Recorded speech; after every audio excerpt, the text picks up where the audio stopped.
Штип ќе прави нови урбанистички планови. Предлози се бараат и од граѓаните. Јавниот повик трае 30 дена, значи веќе од утре до 20 мај и сите заинтересирани физички и правни лица треба да достават иницијативи за изработка на урбанистички планови од член 7 од Законот за простор и урбанистичко планирање. Што се може да содржат граѓанските предлози и иницијативи? Предмет на иницијативата може да биде донесување на нов урбанистички план или изменување и дополнување на просторни урбанистички планови или урбанистичка планска документација со конкретен предлог од подносителот на самата иницијатива.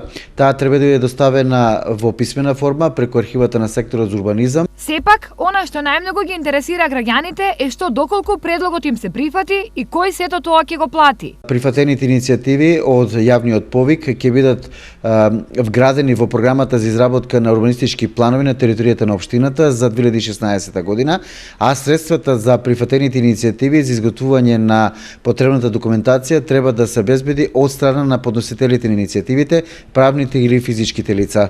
Ова е добра шанса сите оние кои имаат нерешени урбанистички проблеми, потреба од нови приоди или затворање на старите, тоа да го решат.